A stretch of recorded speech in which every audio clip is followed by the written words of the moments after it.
television is more popular than Jesus, I might have got away with it. Oscar Wilde, Luis Buñuel, Mozart, Federico García Lorca, Marx, Pedro Infante, Tarantino, Alejandro Jodorowsky, Jimi Hendrix, Hugo Argüelles, John Lennon, María Félix, Stanley Kubrick, Carlos Monsiváis, José Emilio Pacheco, Agustín Lara, Beethoven, Eduardo Galeano, Jim Morrison, Maradona, Gabriel Figueroa, José Revueltas, el tío Shoppy, Charlie Chaplin, Juan Rulfo, Bob Dylan, Tintán.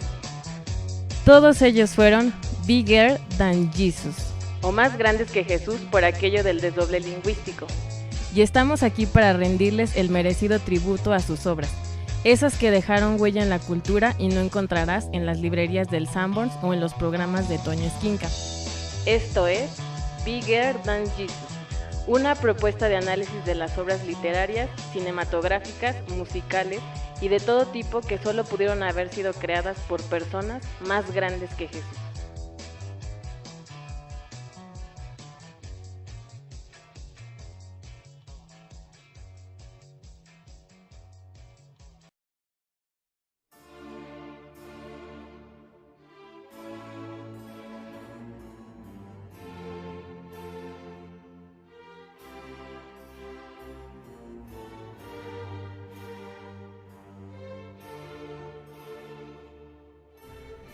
Hola, ¿qué tal? ¿Cómo están? Bienvenidos a Bigger Than Jesus, una emisión más de este programa, y aquí estamos los cuatro jinetes del apocalipsis. Hambre, guerra, peste, ¿no? Es hambruna, guerra, no recuerdo qué más. Ay, ya no me acuerdo. A ver, si hace los Beatles mucho. fueran los cuatro jinetes del apocalipsis, ¿quién sería cada quien? Pues primero tenemos que recordar cuáles son los jinetes, ¿no? Los Ajá. originales. Ay, Estamos joder. un experto en la Biblia aquí. En la Biblia. Sí, no vino. Bueno, pues ya escucharon quién está. Está Javier Maciel. ¿Cómo estás, Javier? Muy bien, gracias. Bienvenidos a Helter Skelter en Bigger Than Jesus. Daniel Arellano, ¿cómo estás? Muy bien, bienvenidos. A ver si no se me olvida este programa. Ay, ay, ay. Josué, ¿cómo estás? ¿Eh? ¿Cómo estás? Pues no tan ojitos como tú, pero bien. Tan ojitos. Ojitos, ¿Qué apodo tan sin sentido. ¿Qué apodo tan sin chiste te Ajá. pusieron? El ojetos. Pues ya escucharon de qué vamos a hablar. Vamos a hablar de una película que se llama La manzana podrida, que fue el nombre original que tuvo esta película. Vamos a hablar nada más y nada menos que una película que se filmó en 1950 por el aragonés Luis Buñuel. Vamos a hablar de Los Olvidados, ¿no? Y para entrarle ya en materia, Javier, platícanos cómo conociste Los Olvidados y si te parece de una vez, si es más grande que Jesús esta película. Yo conocí Los Olvidados desde la preparatoria. Yo tenía una materia sobre ciencias sociales y ahí fue cuando me recomendaron verla. Y pues me di el chapuzón y la vi y desde ahí vivo deprimido. Porque es una película muy difícil de ver. Yo sí creo que es más grande que Jesús. Tan grande que la memoria y cómo se conserva esta película y todas las menciones que tiene lo avalan. Y sobre todo que creo que es un mensaje que no pasa de moda y que puede verse en cualquier cultura que sufra la desigualdad y la pobreza. Creo que es una película que aplica a toda la civilización.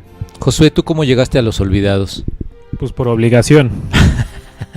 ¿Por qué? Platícanos. Pues a los 12 años un señor barbudo con ojitos me dijo, siéntate, vas a ver esta película. ¿Te amarró? Casi. ¿Te Casi. puso unas pinzas como Alex? Como Alex, sí. Ajá. Sacó el látigo. Ajá. Exacto, ya ahí estuve y yo estaba feliz, ¿no? O sea, yo al inicio, ¿no? Ya, al final yo estaba, ya, quítenlo, quítenlo. Empezó tun, Ajá. tun, No, tun, no al tun, no al amigo turun, Ludwig. turun, turun, turun. Ajá. No, pero sí por... ahora sí que por cultura general como que me obligaron a verla. Pero sí, o sea, yo creo... O sea, si a ti te deprimió en secundaria o en preparatoria. Imagínate a mí a los 12, no, a los 12, en primaria, sexto de primaria. No, qué dolor. Entonces ya te imaginarás. Demanda a ese sujeto. Sí, está bien. Quítale todo. Quítale todo. Quítale su biblioteca. Daniel, espérame. Desde ahí eras el jaibo en la secundaria, exacto. ¿no? Ah, ya, ándale, Exacto. el jaibo. ¿Te parece más grande que Jesús? ¿Qué? Es que lo olvidé. ¿Qué? ¿Te parece más grande que Jesús esta película? Claro. Definitivo. Daniel, ¿tú cómo llegaste a Los Olvidados? Yo por mi abuelo. Con él yo tengo hasta el día de hoy largas charlas sobre películas mexicanas, sobre historia y muchas otras cosas con mi abuelo. ¿La viste en la tele? La vi por su recomendación, sí la conseguí, la vi en DVD. Tenía yo como 19 años, por ahí, por aquella época donde apenas le estaba entrando al cine mexicano. Y la volví a ver, yo creo que la disfruté muchísimo en aquella vez, cuando estaba el extinto Cineclub de la Normal, ¿no? Órale. Ahí alguien, un güey la puso, un maestro por ahí que nadie quiere, creo. ¿Es el mismo güey del que hablaba Josué? Sí, mira, coincidentemente sí es, ¿no? Sí, con ojitos. Sí, sí es. Sí, no, y aquella vez yo la recuerdo muy bien porque se hizo todo el análisis, ¿no? Y a partir de ahí, bueno, a mí me encantó esa película. Sí, cuando yo la vi por primera vez la conseguí por recomendación de mi abuelo. A mi abuelo no le gusta mucho, pero porque él creció en todo ese ambiente de barrio, o sea, él vivió en Tepito, vivió en el Peñón de los Baños, todos esos lados, y de una u otra forma como que le recuerda un poco, ¿no? Esa crudeza. Y entonces yo la vi por su recomendación. La verdad es que yo sentí que era un mundo completamente ajeno, ¿no? A lo que vivimos en la actualidad, pero la segunda vez me di cuenta que no, todo lo contrario, ¿no? Estaba encerrado en una burbuja epistémica que no me dejaba ver que la realidad era esa. Muy bien. Hay que recordar que esta es una película que Luis Buñuel hizo en México en 1950. Él estaba llegando apenas, es su tercera película en México. Había hecho ahí dos cosas muy raras, dos bodrios terribles, una con Jorge Negrete y Libertad Lamarque, se llama Gran Casino, y otra que a mí me parece que es una gran película, que es El Gran Calavera, ¿no? Con Los Soler, que esa película me divierte mucho. El mismo güey. Sí. No, pero espera, hay que hacerla. ¿Y tú, Oscar? ¿Yo qué? ¿Cómo llegaste a la ¿Cómo está en Cannes, no? Sí, en el estreno. En el estreno de 1950 yo estuve ahí en Cannes. Sí, cuando Cortázar la estaba defendiendo, ¿no? Sí, yo estaba junto a Octavio Paz, cuando Octavio Paz también defendió la película. Pero tú fuiste parte del boicot que la censuró en México, ¿no? No, ¿qué pasó? El boicot fue encabezado por Jorge Negrete. Jorge Negrete encabezó el boicot de esta película porque dijeron que cómo era posible que un español viniera a mentarnos la madre con esta película, que el México no era así como Luis Buñuel lo estaba pintando.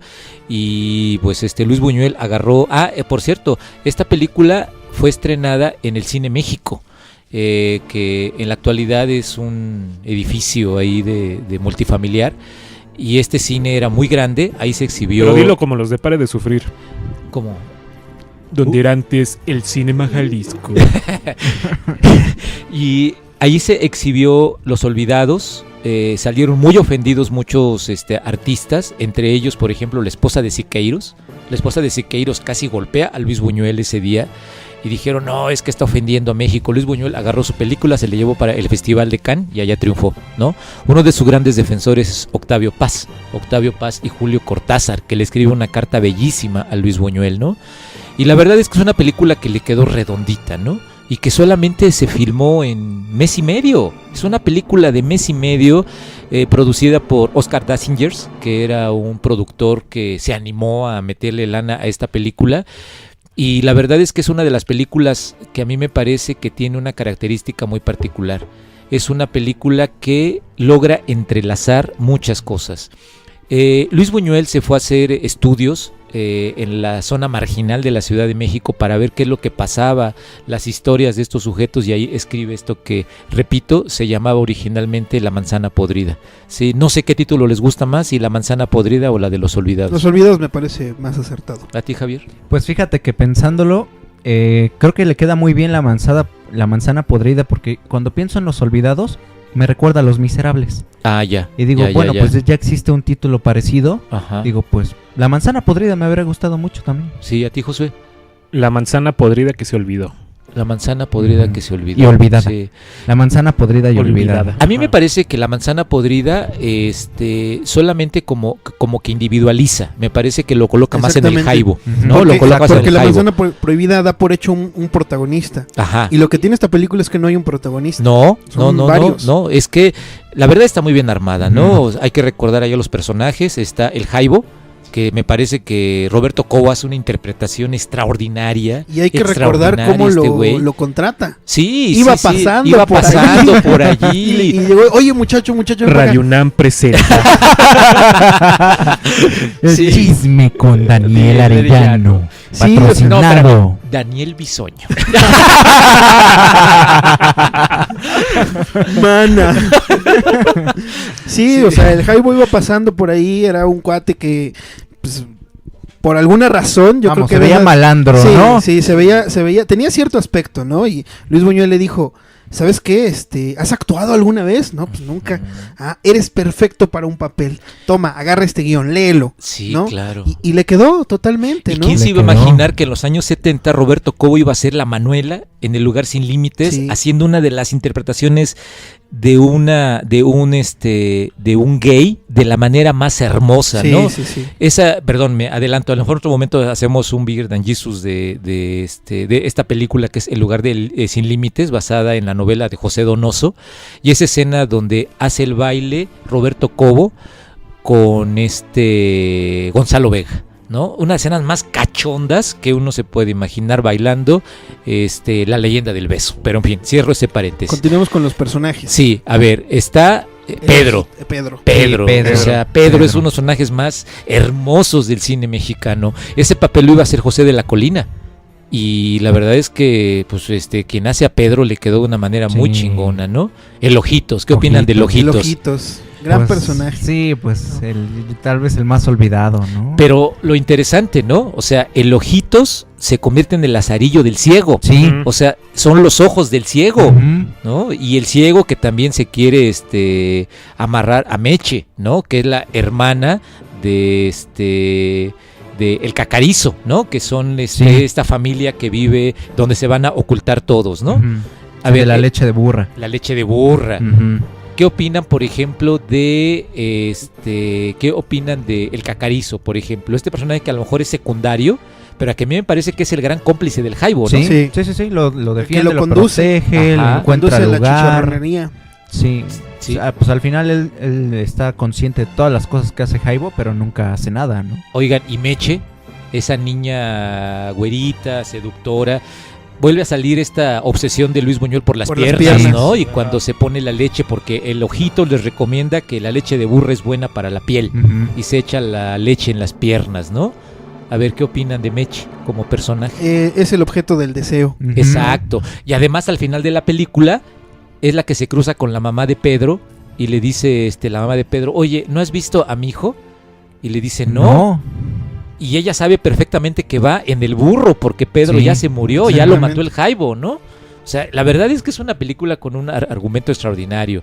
Háblenme del ciego, de Miguel Híjole, Inclán. Miguel Inclán, qué Híjole, actuación, sí, ¿no? sí, sí, muy Qué actuación. buena.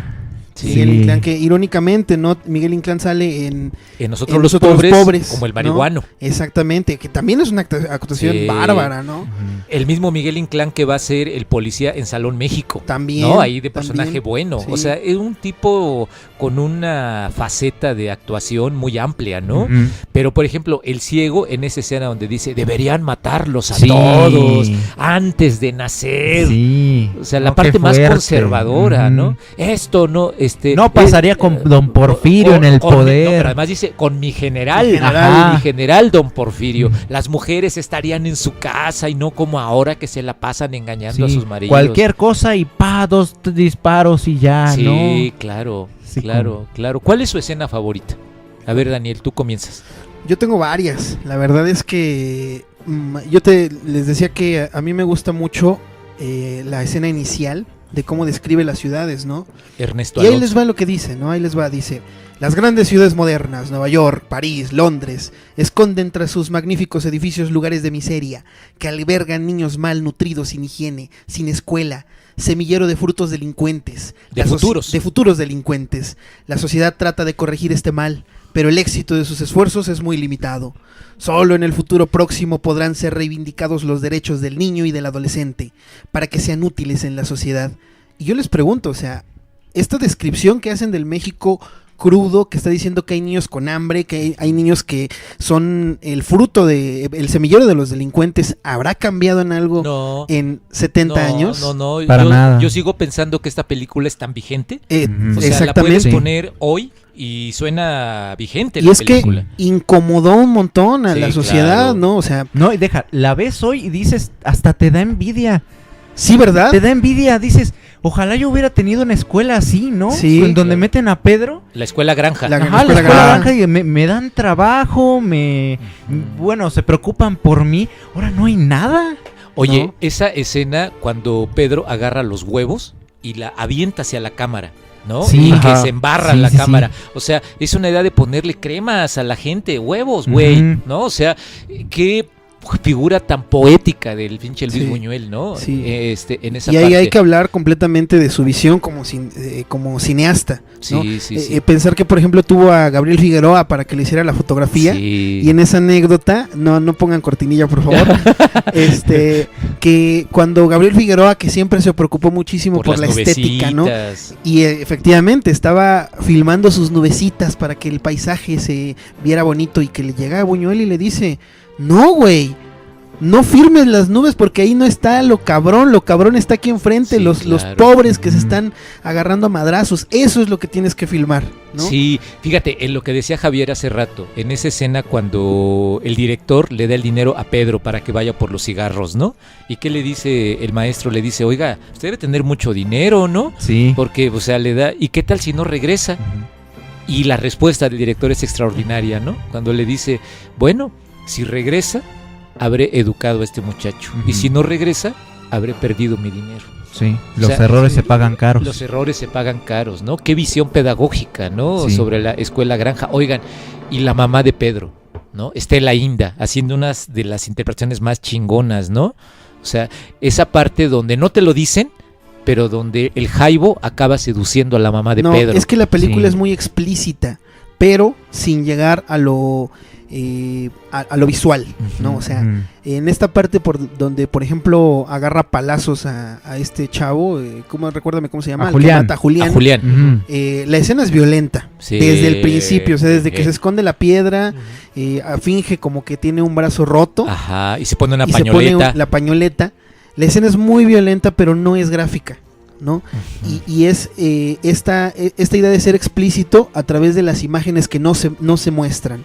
Lo mismo con la mamá, o sea, hay una seducción total por parte del jaibo, pero no se muestra, Ujú. no es De explícita. acuerdo, de acuerdo. Sin embargo, la interpretamos de esa forma. Sí. Ajá. Entonces, Ajá. tiene momentos que incluso tampoco se divorcian del surrealismo que ya tiene muy bien Buñuel, ¿no? Que hay que recordar que él venía del grupo de los surrealistas junto con Dalí.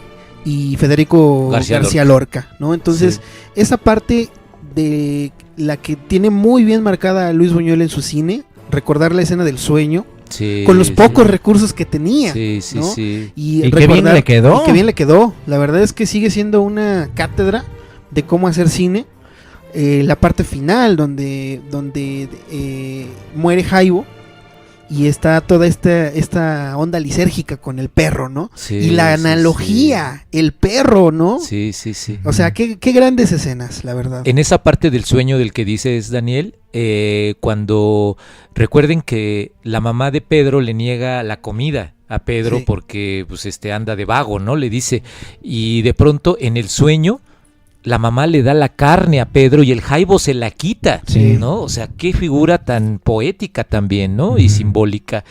Esa es una. Y la otra, esta que estás narrando, Daniel, cuando aparece el perro después de que el jaibo se está muriendo, ¿no? Que está agonizando. Y en ese sentido, el perro aparece como una figura de ya te chingaron, jaibo, Sí. ¿no? Ya te dieron en la madre.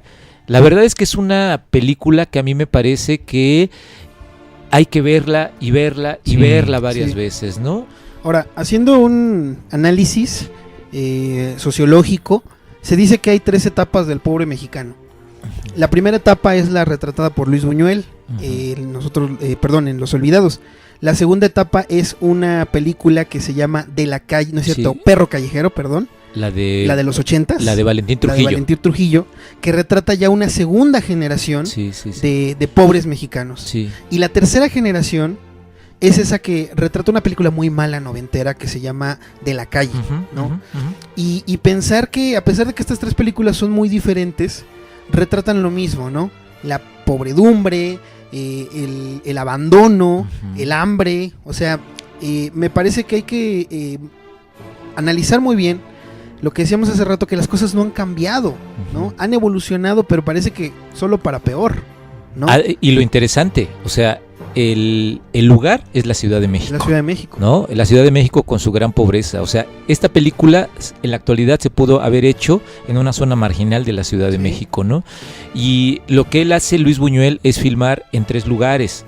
Una es la Plaza de la Romita, que todavía existe. Tuve la oportunidad de visitarla y parece que el lugar está igualito, ¿no? Ahí para que se ubiquen por donde están los famosos teleteatros. Esta Ujú. escena donde están jugando los muchachos es en la parte de atrás. El otro lugar, en esa escena donde los muchachos apedrean al ciego y que incluso le dejan caer una piedra a su tambor, Sí. y que aparece simbólicamente eso que decía Daniel, aparece un gallo, ¿no? Aparece un gallo ahí frente al ciego. Ujú. Esta escena fue filmada en lo que hoy es el Centro Médico Nacional, ¿no? Ese edificio que se ve ahí, que se está construyendo, es el Centro Médico. Y la tercera escena es, todas estas zonas perdidas, es en Nonualco. Es Nonualco, Tlatelolco. Entonces son los 3 escenarios que toma Luis Buñuel para poder hacer la película. Y la verdad es que yo creo que para hacer una película en tan poco tiempo, la verdad es que le quedó muy bien, Sí. ¿no? Le quedó muy, pero muy bien. Pero a ver, vamos cerrando. ¿Qué les parece si abordamos la idea de el final alternativo? ¿no? Híjole. Hay un final alternativo ahí que se encontraron en los años 90 en la Filmoteca de la UNAM y que es un final diferente. A ver, para los que Hay no han visto que- la película, pues sí. les vamos a platicar acerca de Pues qué hay onda que, con hay este que final. hablar directamente de la censura primero que tuvo. Sí. Esto que hablábamos al principio de que un grupo encabezado por Jorge Negrete Ujú. dice esta película no tiene que ser vista en México, ¿no? Y el gobierno la repudió y durante unos años estuvo enlatada, Ujú. incluso, Ujú. ¿no? Ujú. Pero en otros países empezó a tener mucho éxito y entonces ahora sí el gobierno mexicano dijo muy orgulloso, Ujú. poniéndose las flores donde no le pertenecían, es que esta película es un orgullo mexicano, Sí, ¿no? claro. Sin embargo, cuando estaba a la mitad de la filmación, le dijeron a Luis Buñuel, ¿sabes qué? No puedes pasar este final, no te lo van a permitir.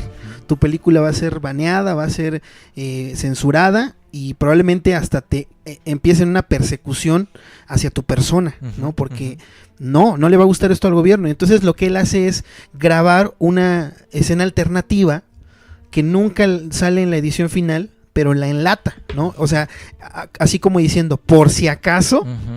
voy a tener que sacrificar mi visión de director, pero quiero que por lo menos la película salga, ¿no? Ujú. Afortunadamente, pues no tuvo que ser así y la escena final estuvo enlatada hasta los años 90, 90. ¿no? Y Sí, que se cuando encontró la en la encuentran, Filmoteca de la cuando UNAM. la encuentran, ¿no? Ujú. Y me parece que sí es una versión muy censurada. Ujú. Una versión ¿Te muy, gusta el final muy ligera. alternativo? El final alternativo no me gusta. La verdad, me quedo 100 veces con el final original, Ujú. el que es crudo, Ujú. el que es rudo, porque es la vida dándote una bofetada y diciéndote Sí, claro. las cosas no son así, ¿no? Claro. Los pobres no terminan cantando, no terminan con un final feliz, en la mayoría de los No casos. es la versión de Pobres de Ismael Rodríguez. No es la versión de pobres de Ismael Rodríguez, donde es a la inversa. Sí, ahí los Todo pobres lo cantan. todo lo jodido pasa, pero al final terminamos cantando, ¿no? Sí, claro. Y al final hay esperanza.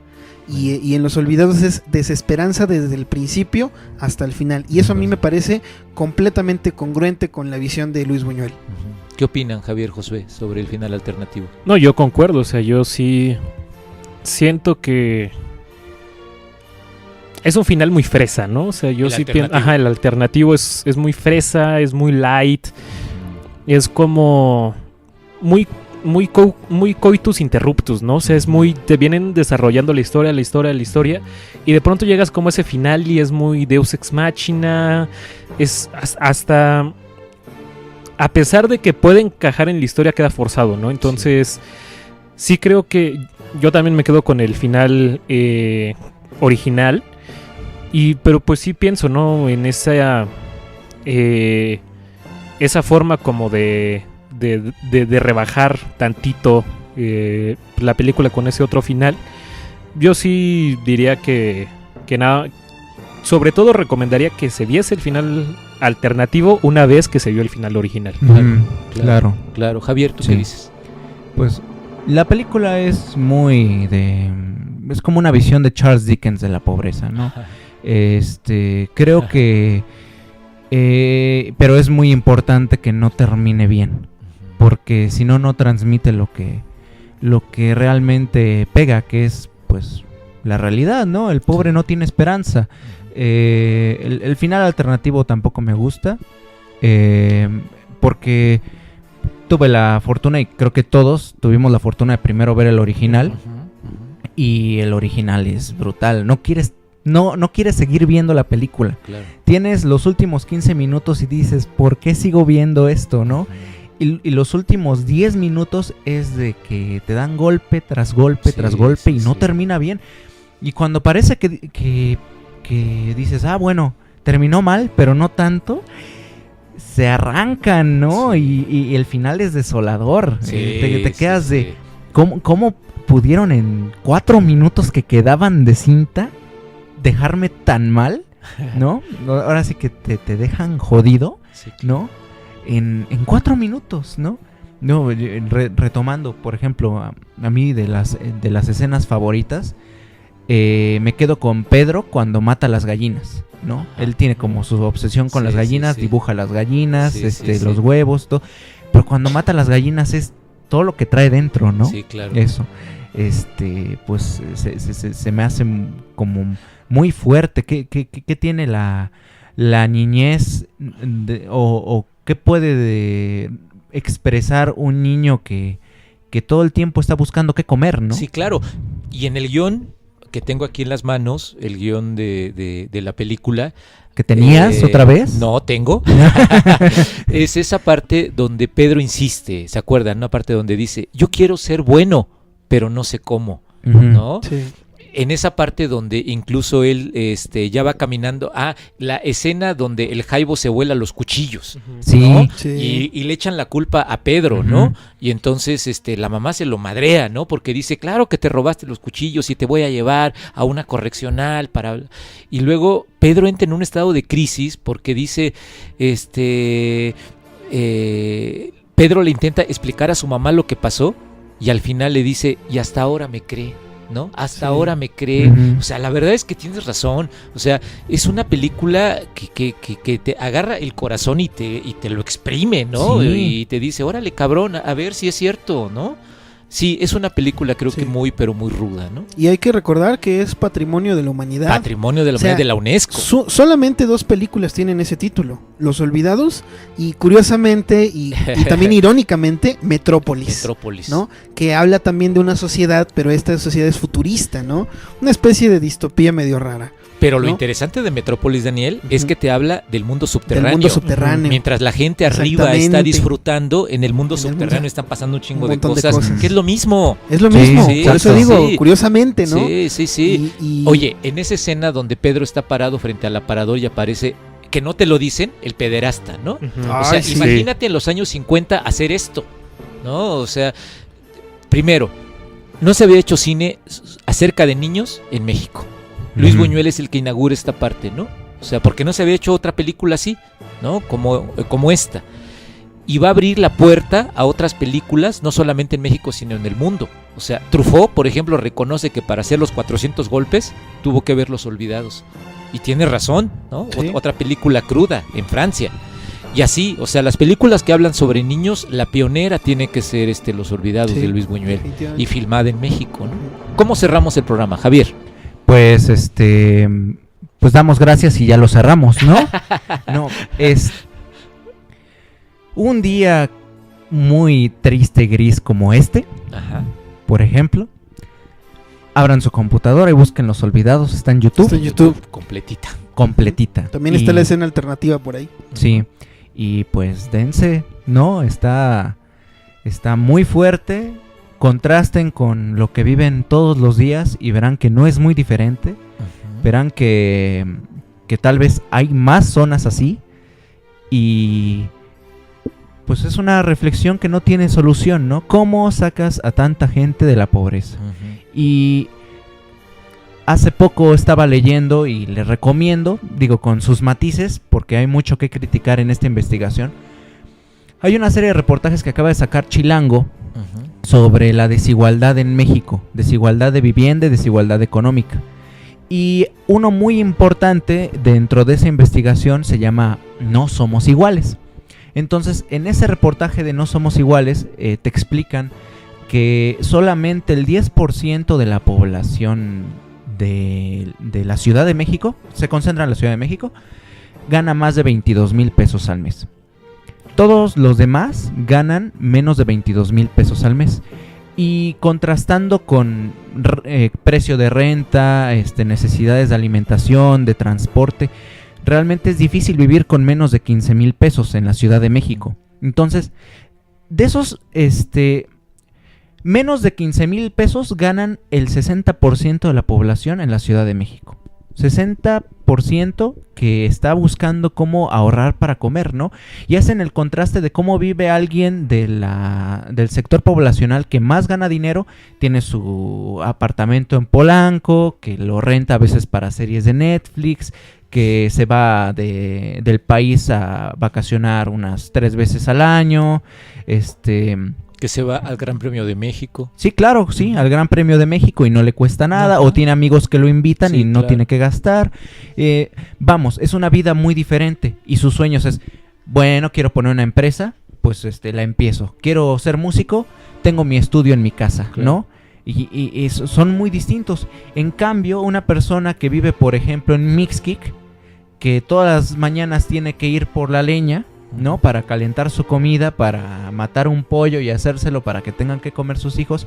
Esta persona dice, pues es que realmente mis sueños, pues ¿qué son mis sueños, no? Yo me entretengo viendo las estrellas en la noche. Eso es todo Cuando lo que se puedo ven. hacer. Cuando se ven. Sí. Y por ejemplo, les preguntaban en las encuestas que hacían, ¿qué haría usted con 1,000 pesos si se los dieran ahora mismo, no? La clase alta decía, pues me compro un tequila o me compro un mezcal o me voy a cenar a un restaurante que me guste, ¿no? Así como, pues me lo gasto ese día. Y alguien de Mixquic decía, pues me compro más pollos para vivir, ¿no? Para tener para comer, ¿no? Es como, ¿dónde están las necesidades, no? Y es que realmente la pobreza limita los sueños. Y en México tenemos una de las sociedades con menos movilidad social. ¿Qué es esto? No puedes pasar de pobre a rico fácilmente. Casi nadie lo hace. Porque la gran pregunta es, con esto que acabas de decir, Javier, ¿de qué vivían los personajes en Los Olvidados? ¿No? O sea, la mamá de Pedro lavando ajeno, Sí. ¿no? El ciego cantando canciones de la época de la Y Revolución. la limosna. Ajá. ¿Por qué abandonaron a Ojitos? No No tenía alcanzaba. para Porque era otra tenerlo, boca que sí. No alimentar. alcanzaba. Y ¿no? él venía de los reyes, ¿no? Venían los reyes y lo dejaron ahí. ¿Y de qué vivían, por ejemplo, la familia de El Cacarizo? ¿No? O sea, tenían su granjita Ujú. y vivían de vender la leche, ¿no? Sí. De eso vivían. O sea, en realidad es lo mismo que está pasando ahora. O sea, ¿de qué vive la gente en la actualidad, no? Pero la desigualdad va más allá, o sea, pregúntenle a Marco Antonio Regil en esa nefasta conferencia que da sobre los ricos y los pobres. ¿En serio? Ay, ¿Una sí, conferencia? nefasta. Yo no sé de eso, Horrible. a ver, platíquenos. Es una Horrible. conferencia, Por favor, es Daniel. una conferencia donde él empieza a Ilústranos. explicar, por qué existe la pobreza en México, ¿no? ¿Por qué existen los ricos? Pero ¿a quién le da esa conferencia? No sé. a ricos. A ricos.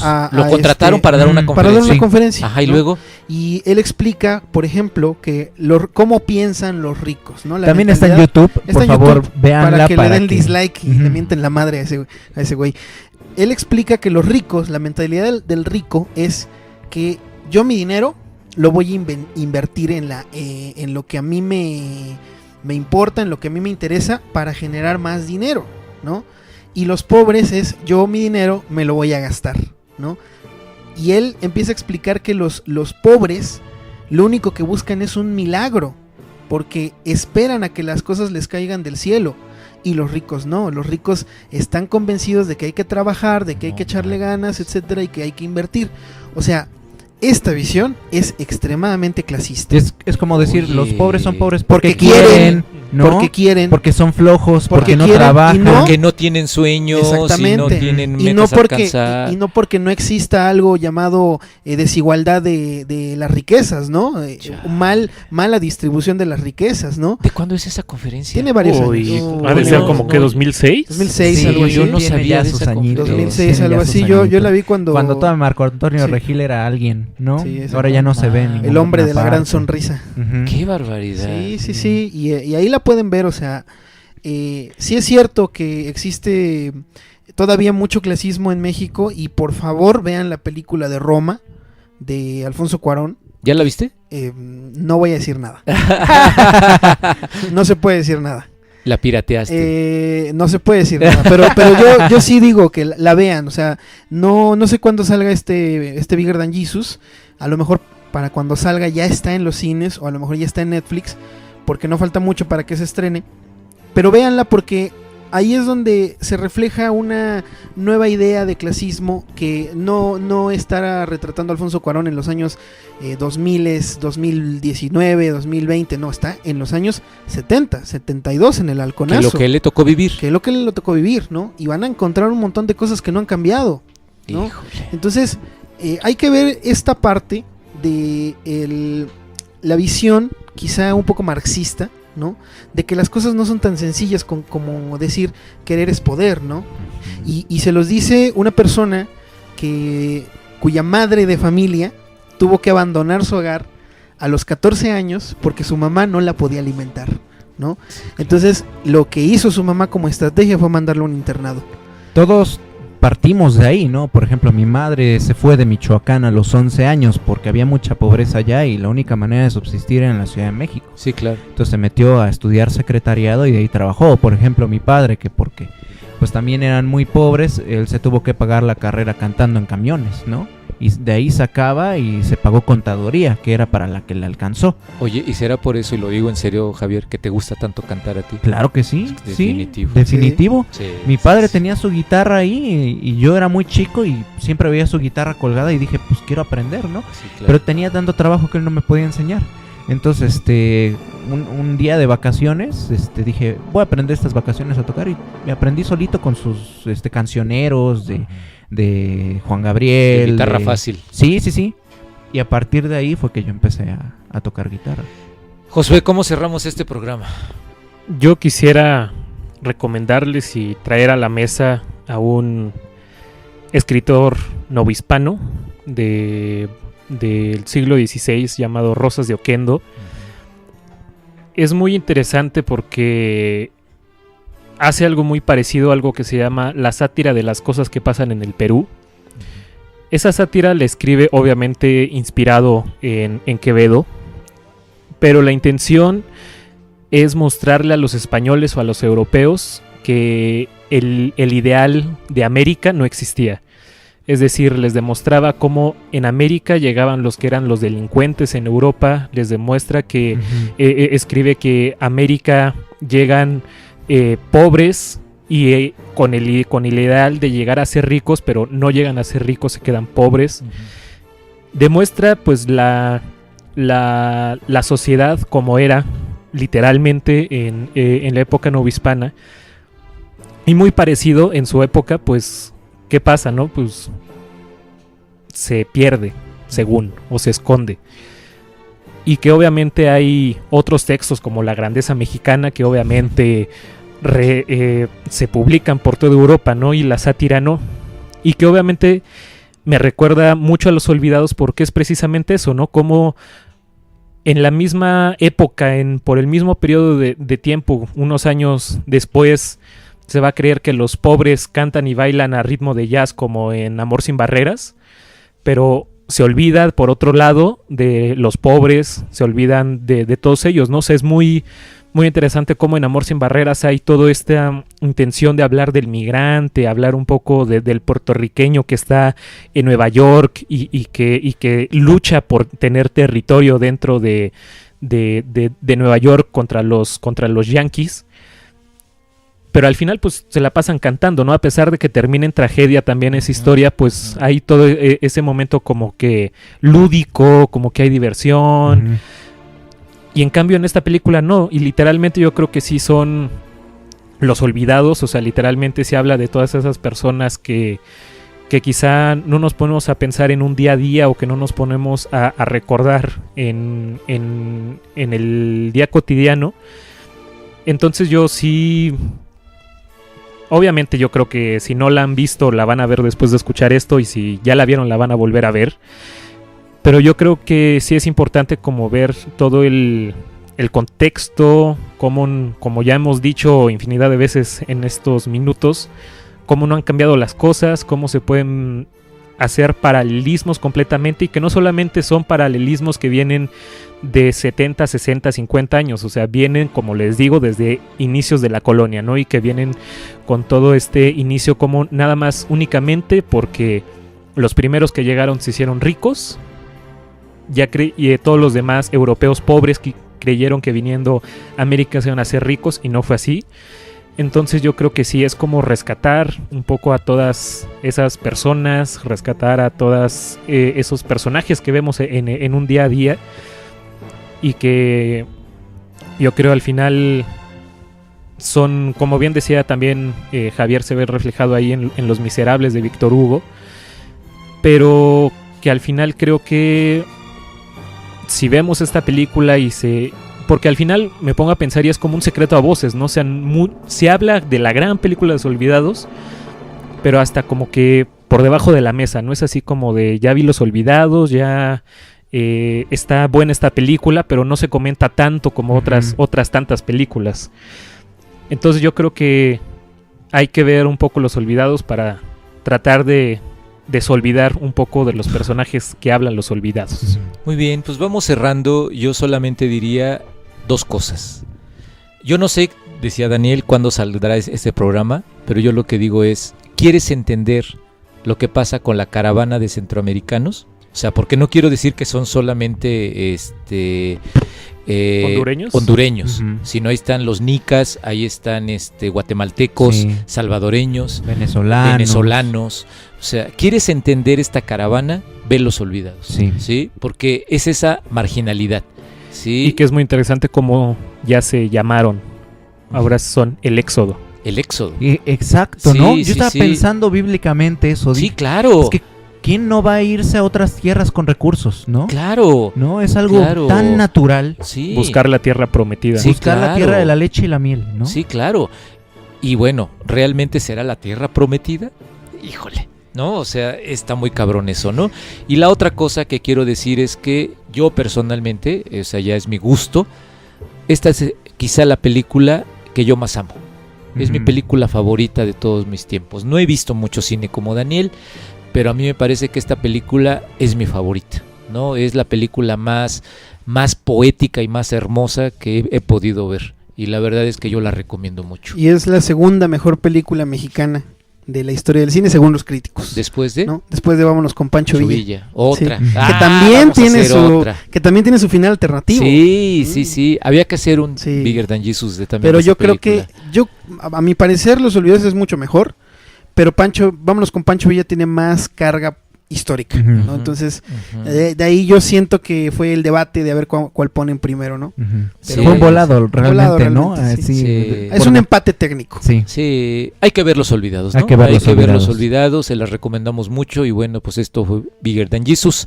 Nos escuchamos la próxima. Oigan, un saludo para Carlos Zaragoza, ¿no? Sí, claro, Carlos. Que él seguramente diría que no le gustan las películas en blanco y negro. Sí. Pero bueno, ¿qué tal si está en su éxodo? Otro que está en su éxodo. Híjole, saludos, Carlos. Nos estamos viendo, gracias.